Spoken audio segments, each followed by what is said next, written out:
নমস্কার বাবা। কে তুই? বাবা, এক মিনিট, আমার তো কোনো ছেলেটা নেই।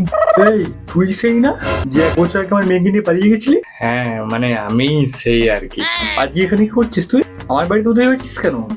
এক মিনিট আর জামাই ষষ্ঠী না, তুমি গিলতে এসছো গিলতে? 1 বছর লুকিয়ে বসছিলে, যেমনি জামাই ষষ্ঠী এসছে তেমনি খেতে চলে এসছো। নির্লজ্জ ভ্যা জামাই কোথাকারে।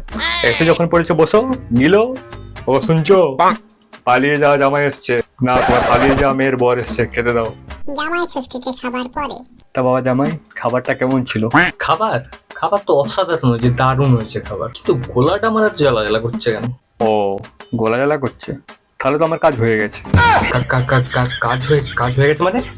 মানে মানে কিছুই না, তোকে বলেছিলাম না শরীর বাচ্চা, তোকে হাতের কাছে পেলে তারপরে তোকে দেখাবো মজা। বেশি কিছু নয়, ওই খাবারে হালকা করে একটু বীজ মিশিয়ে দিয়েছিলাম। বিষ? এই খাবার বিশ্ব? আপনি নিজের হাতে আপনার মেয়ের মাথা সিঁদুর মুছে দিলেন? এটা কি করে করলেন আপনি? তুই আমার মেয়েকে নিয়ে পালিয়ে যেতে পারিস আর তোকে খুন করতে পারিস না, এটা কোনো কথা হলো?